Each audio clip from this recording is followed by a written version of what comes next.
Hello, friends, and Happy New Year. The doctor is back in. So I'm really glad to start off this year with Human Trafficking Awareness Month. It is January, after all, and in the USA, there's a Human Trafficking Awareness Day, which is on January 11th, and the whole month is about awareness. This also happens to coincide with the Super Bowl, or as I call it, the super hyperbole about human trafficking, because it is claimed that the Super Bowl is the biggest human trafficking event in the world. Well, I think there's several events that could potentially compete for that inglorious title, such as the World Cup. But anyway, that's not the point, because it's really an unfair concept. It's an unfair claim. So sure, if one looks at numbers of perpetrators arrested for human trafficking in any single event, or the number of victims rescued in any single event, yeah, you could, except that you can't really compare, because you would need to compare, for example, every event at that particular venue with the same awareness and presence of law enforcement, and to see, well, is the Super Bowl drawing more because it's the Super Bowl, or is it drawing more because there's just more awareness and presence? So, fair comparison. But that's really not the point. However, awareness is not always a bad. I mean, there's some hype, but it has led to some good out of it. For example, in 2012, when Indianapolis hosted the Super Bowl, advocates used that awareness and that momentum to get then Governor Mitch Daniels in Indiana to sign a human trafficking bill, which strengthened law enforcement's ability to prosecute, and also I think it strengthened the amount of years, the penalties of the perpetrators. And so that was good. So fast forward to this year, we'll see what's going on, but this hype and awareness has led to Tampa, Florida, which is where the Super Bowl is being held this year. And so from December, for a month, they had a month-long initiative called Operation Interception, where, yeah. So in Tampa, Florida, where the Super Bowl is being held this year on February 7th.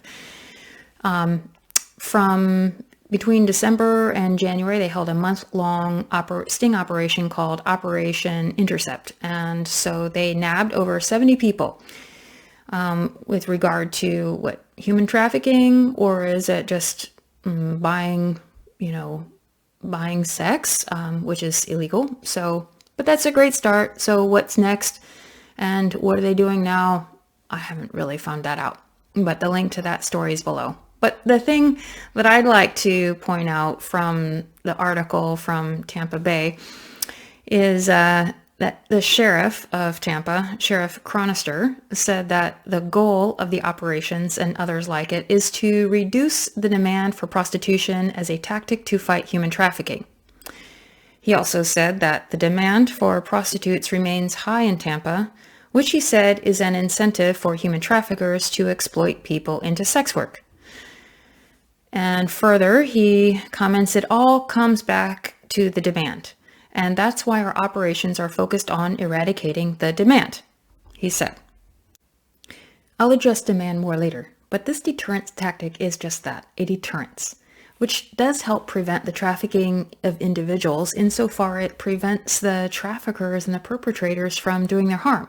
So as long as they are afraid of getting caught, or afraid of the steep penalties they'll suffer if they do get caught, then that is working. And that really is one way to stop human trafficking, but it's not the only way. And certainly, contrary to what Sheriff Chronister has claimed, that it does not reduce demand. I mean, the demand is there.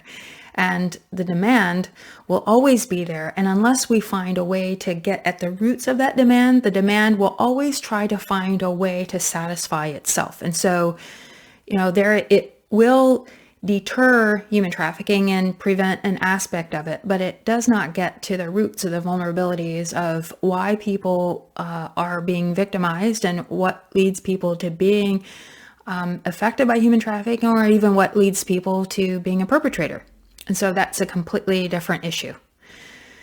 So it's good to increase a general awareness of terrible problems like human trafficking. And we must be careful not to conflate the issues, to exaggerate the problems, and co-opt well-intentioned campaigns for the aggrandizement of one's organization.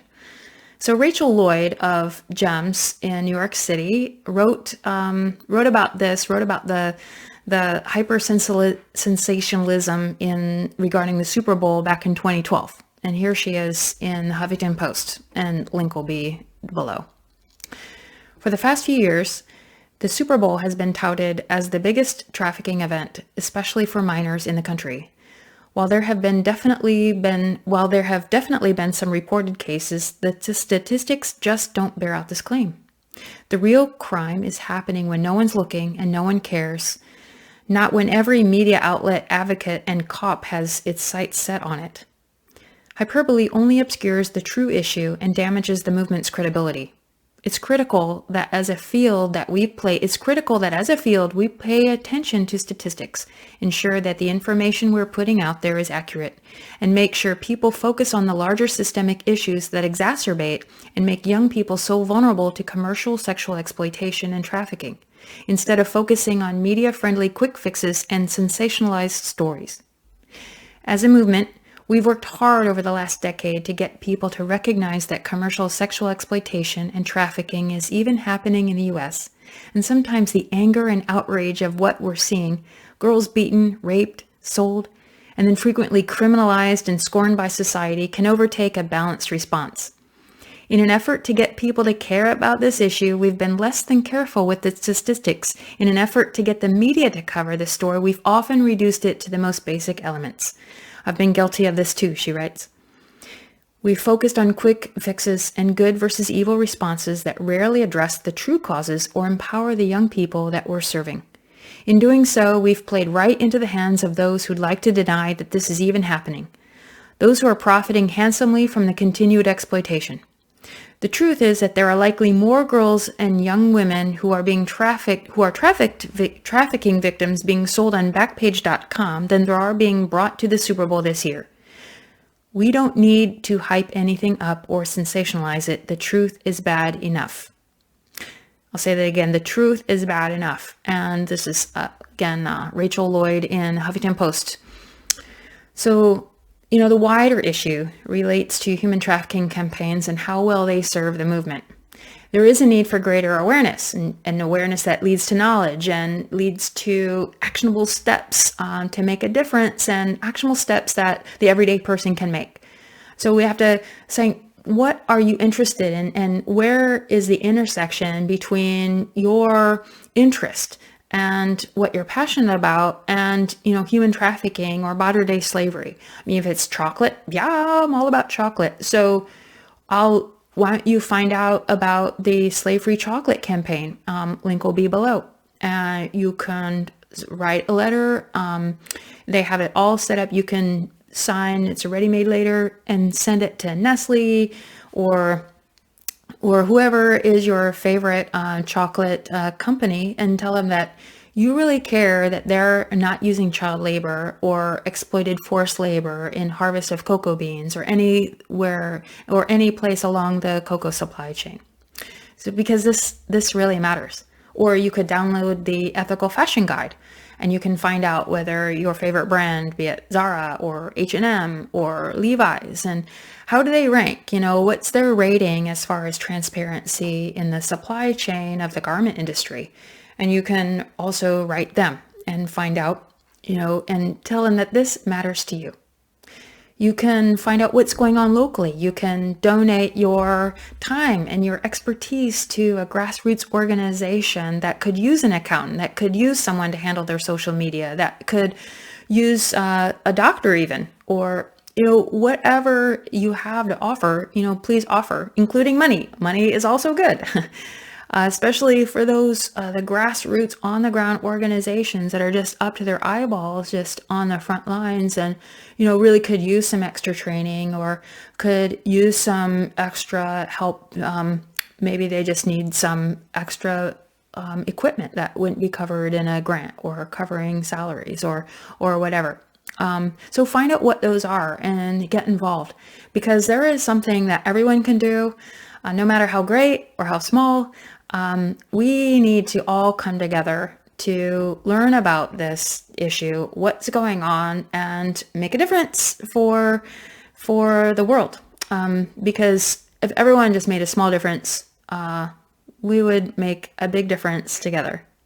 So thank you. Thank you for watching. Thank you for listening. Thank you for liking, and especially thank you for sharing this and letting your friends and colleagues know about this YouTube channel, my website, and the other things that I offer. If you have any questions or suggestions or anything, leave it in the chat box below or find me on my website. Send me a message. I'd love to hear from you, and I look forward to seeing you next time the doctor is in. Ciao.